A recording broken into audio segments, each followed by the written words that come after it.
মানে ওই জায়গাটা এত সুন্দরভাবে অনেকদা করায় নিল যে আমার ডায়লগটা ছিল শুধু একটু কম শট নিলে হয় না, কত এই 75, কিন্তু ওইটার যেভাবে ভাঙলো যখন টাকাটা চাইলো, তখন আমি মানে টিকে গুছাই যখন বলে যে একটু কম সম নিলে হয় না, ওরা কত এই প প প প ধ্যাৎ, তোর মানে এই যে পচা আর তোরটা যে ভাঙা, হ্যাঁ, এইটা টোটালটাই তখন অনেকটা ইম্প্রোভাইজ করে করলো। এবং ভূতের ভবিষ্যতের প্রথম শটটাই আমার মনে আছে, প্রথম দিন সেই শটটা অনেকটা প্রথমে কাট করে দিলেন, বললেন যে না আমার কাছে বেশি লাগছে, এটা সিনেমা ওর নয়, আমি ঠিক যতটুকুন চেয়েছি ততটুকুনি আমার চাই। রিয়েলিস্টিক ছিলেন ভয়ঙ্কর রিয়েলিস্টিক ছিল এবং অনেক জানা পালস বুদ্ধ যেরকম মানে জানে আমি তো নতুন, মানে আমার তখন নাটকের অভিজ্ঞতা, মানে আমার ক্যামেরার কোনো অভিজ্ঞতা ছিল না। তখন বলতো সঞ্জয়ের সামনে কেউ দাঁড়াবে না, ওই জায়গাটা ফাঁকা করো, শুধু ক্যামেরা থাকবে, ক্যামেরা পার্সন থাকবে, সব ওখান থেকে যত ভিড় আছে সরাও। কারণ আমি সত্যি খুব তখন টেনশন করতাম, কিন্তু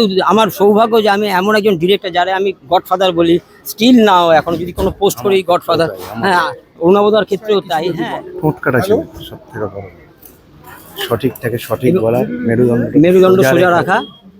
এমন একটা পরিচালক আজ বিরল। অনেকদা বিজ্ঞাপনের লোক, বিজ্ঞাপন প্রথম, যার জন্য তুমি দেখবা যে ভূতের ভবিষ্যতে যে পাঞ্চিং লাইনগুলো আছে সব সেকেন্ড মাইপা। আমাদের যেদিন প্রেস শো ছিল তার পরের দিন ছবিটা বন্ধ হয়ে যায়, আমার খুবই আফসোস ছিল এতদিন। অনেকদের একটা মানে আর একটা অসামান্য কীর্তি ভবিষ্যতের প্রতি। আচ্ছা, তোমরা তো অনিকদাকে খুব কাছ থেকে দেখলে, একটু বলবে বিস্তারিতভাবে কেমন ছিলেন শেষের দিকে? অনিকদার সাথে আমাদের পরিচয় ভূতের ভবিষ্যৎ থেকে, তাই তো? মানে দীর্ঘ তাহলে 2010 যদি এই ছবিটার শুটিং আমরা করি, 2026 মানে 16 বছর, হয়তো তার আগে থেকে হয়তো অরুণাবদার সাথে পরিচয় ছিল। ভূতের ভবিষ্যৎ আমাদের সাথে ভবিষ্যতের ভূত, তারপরে ভবিষ্যৎ, হ্যাঁ, ভূতের ভবিষ্যৎ থেকে আমাদের সাথে প্রথম পরিচয়। অনিকদার যেটা ছিল না, অনিকদা খুব মানে ইংরেজিতে অনেক রকম কথা আছে, আমি একদম খুব বাংলা যদি সহজ ভাষায় বলি যে পারফেকশনিস্ট, তাই না? ভয়ঙ্কর পারফেকশনিস্ট।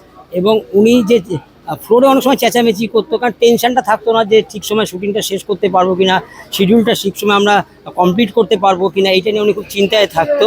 হ্যাঁ, এবং উনি যেইটা চায় সেইটাই আমাদের করতে হবে, আমরা যদি তার থেকে বেশি করি তাহলে সেইটা ওনার কাছে সেটা বাড়াবাড়ি লাগতো। যার ফলে ওনার শেষ ছবি যেটা আমরা করি, মানে আমার একটা সিন ছিল যতকাণ্ড কলকাতায়, তো বললো তুমি বাঙাল ভাষায় করো। তো আমি যখন বাঙাল ভাষায় করতে গেলাম, একটু ইম্প্রোভাইজ করতে হয় না, তখন যখন ডায়লগ বাড়াইলাম তখন বললো না সঞ্জয়, যেটুকু বলেছি তুমি সেইটুকুই করো, বেশি কিছু তুমি বলবে না। হ্যাঁ, মানে ওনার একদম ভূতের ভবিষ্যতের প্রথম শটটাই আমার মনে আছে, প্রথম দিন সেই শটটা অনেকটা প্রথমে কাট করে দিলেন, বললেন যে না আমার কাছে বেশি লাগছে, এটা সিনেমা ওর নয়, আমি ঠিক যতটুকুন চেয়েছি ততটুকুনি আমার চাই। রিয়েলিস্টিক ছিলেন, ভয়ঙ্কর রিয়েলিস্টিক ছিল। এবং অনেক জানা পালস বুদ্ধ যেরকম মানে জানে আমি তো নতুন, মানে আমার তখন নাটকের অভিজ্ঞতা, মানে আমার ক্যামেরার কোনো অভিজ্ঞতা ছিল না। তখন বলতো সঞ্জয়ের সামনে কেউ দাঁড়াবে না, ওই জায়গাটা ফাঁকা করো, শুধু ক্যামেরা থাকবে, ক্যামেরা পার্সন থাকবে, সব ওখান থেকে যত ভিড় আছে সরাও। কারণ আমি সত্যি খুব তখন টেনশন করতাম, কিন্তু আমার সৌভাগ্য যে আমি এমন একজন ডিরেক্টর যারা আমি গডফাদার বলি, স্টিল নাও এখন যদি কোনো পোস্ট করি গডফাদার, হ্যাঁ, অরুণাবদার ক্ষেত্রেও তাই। হ্যাঁ, উনি বুঝতো যে আমরা কতটা করতে পারবো, তারপরে যা ইনপুট দেওয়ার তখন উনি বলতো।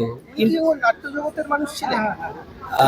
অনেকদা বিজ্ঞাপনের লোক, বিজ্ঞাপন প্রথম, যার জন্য তুমি দেখবা যে ভূতের ভবিষ্যতে যে পাঞ্চিং লাইনগুলো আছে সব সেকেন্ড মাইপা, একটাও তোমার ঘড়ির কাটার এদিক ছোট ছোট, মানে ওই পাঞ্চিং গুলোতে এত মজা, তার ডবল মিনিং যেগুলো ছিল। হ্যাঁ, একটা কোনো ডায়লগ মনে করিয়ে দাও যদি আমাদের দর্শকদের, জানি এই মুহূর্তটা খুব কঠিন।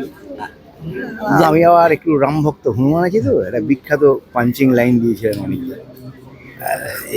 তুমি একটুখানি এটা, না না আমার আছে, আর তোমার, আমি একটু রামভক্ত হনুমান আছি, এই যে রাম ভক্ত মানে মানে কি বোঝাতে চাইলো সে দর্শকও বুঝতে পারবে। যেন আমার ক্ষেত্রে ছিল যখন পোঁত প্রধানের সিনটা আমরা করি, তখন যখন খরাদা আসে পোঁত প্রধান, তখন টাকার ব্যাপারে আসে, মানে ওই জায়গাটা এত সুন্দরভাবে অনেকদা করায় নিল যে আমার ডায়লগটা ছিল শুধু একটু কম শট নিলে হয় না, কত এই 75, কিন্তু ওইটার যেভাবে ভাঙলো যখন টাকাটা চাইলো, তখন আমি মানে টিকে গুছাই যখন বলে যে একটু কম সম নিলে হয় না, ওরা কত এই প প প প ধ্যাৎ, তোর মানে এই যে পচা আর তোরটা যে ভাঙা, হ্যাঁ, এইটা টোটালটাই তখন অনেকটা ইম্প্রোভাইজ করে করলো, এবং খরাদাও তখন ছিল। মানে ওনার সাথে কাজ করার যে আনন্দ, অনেক ডিরেক্টরের সাথে আমরা কাজ করি, হ্যাঁ সবাই ভালো, সবাই প্রতিভা ধর সবাই, কিন্তু অনেকদা হ্যাঁ, মানে অনেকদার কাছে কেউ কিছু না আর কি। হ্যাঁ, লাইনটা একটু গুলো নিয়ে কি ওনার ভাবনা চিন্তাটা কি অন্য ডিরেক্টরের থেকে আলাদা ছিল? নিশ্চয়ই, একদম আলাদা। মানে কোনো গল্প চুরি করা গল্প না, ডিফারেন্স গল্প। তুমি গল্প মেলাইতে পারবে না, ওনার প্রথম ছবির গল্পের সাথে দ্বিতীয় ছবির গল্প তুমি মেলাইতে পারবে না। হ্যাঁ, কোনো কিছু নেই। এই যে অনেকে বলে ভূতের ভবিষ্যৎ আর ভবিষ্যতের ভূত পার্ট 1 পার্ট 2, একদমই এক না। এটা পরিষ্কার করে দিচ্ছি আমরা, একদমই এক না, দুটো টোটালি আলাদা ছবি। যদি আবার রিলিজ করে, শোনা যাচ্ছে যে হয়তো নন্দনে করবে বা হলে করবে, যদি করে তাহলে সেটা ভালো, মানুষ দেখতে পারবে। একটা সত্যিকারের ভালো ছবি উপহার পাবে, দেখতে পাবে। এবং আমার মনে হয় এটা খুব দরকার, খুব প্রয়োজন। আমাদের যেদিন প্রেস শো ছিল, তার পরের দিন ছবিটা বন্ধ হয়ে যায়। আমার খুবই আফসোস ছিল এতদিন। অনেকদের একটা মানে আর একটা অসামান্য কীর্তি ভবিষ্যতের ভূত। প্রত্যেকটা মিলাতে পারবে না, যেরকম ভূতের ভবিষ্যৎ, তারপরে আশ্চর্য প্রদীপ, হ্যাঁ তারপরে ভবিষ্যতের ভূত, আমি পরপর আমার মনে আছে, তারপরে ভবিষ্যতের ভূত, তারপরে হচ্ছে মেঘনাথ বধ রহস্য, হ্যাঁ তারপরে হচ্ছে বরুণ বাবুর বন্ধু, এরকম পরপর। নবাব কমিউনিস্ট ছিলেন একজন ডিরেক্টর, সেই বিষয়ে কিছু যদি বলেন। ঠোঁট কাটা ছিল সব থেকে বড়, সঠিক থেকে সঠিক বলা, মেরুদণ্ড সোজা রাখা। এমন একটা পরিচালক আজ বিরল। বরাবর সংঘাত ছিল বিগত সরকারের বিরুদ্ধে, সেই বিষয়ে যদি কিছু বলেন। সংঘাত অনেকদা, মানে যেটা বলছি সেটা সত্যিই বলছে, যে একটা ফিল্ম ফেস্টিভ্যালে যেখানে ডিরেক্টর, আর্টিস্ট বা এদের ছবি থাকবে, সেখানে একজন লম্বা ঢ্যাঙা মতন দাঁড়ায় থাকবে কেন? এই মুখগুলো দেখতে হবে কেন? এটা যদি তার বলা অন্যায় হয়, তাহলে তো কেউ কোনো প্রতিবাদের ভাষা বলতেই পারবে না। অনেক বেশি মেরুদণ্ড ছিল, মেরুদণ্ড সোজা ছিল, রেখেই তিনি মানে মেরুদণ্ড বিক্রি করে দেওয়া। এই চলচ্চিত্র জগতের মধ্যে একজন মেরুদণ্ডহীনই বলা যেতে পারে সেই সময়। মেরুদণ্ড সোজা, একদম সোজা। নিজের সত্তারে যে কোনোদিন বিক্রি করে নাই। নিজের কাজ সম্পর্কে ভয়ঙ্কর শ্রদ্ধাশীল ছিলেন। উনি জানতেন যে বাংলা ছবিটা কাউকে দেখার জন্য ভিক্ষে করতে হবে না, ভালো ছবি হলে দর্শক এমনিই দেখতে আসবে।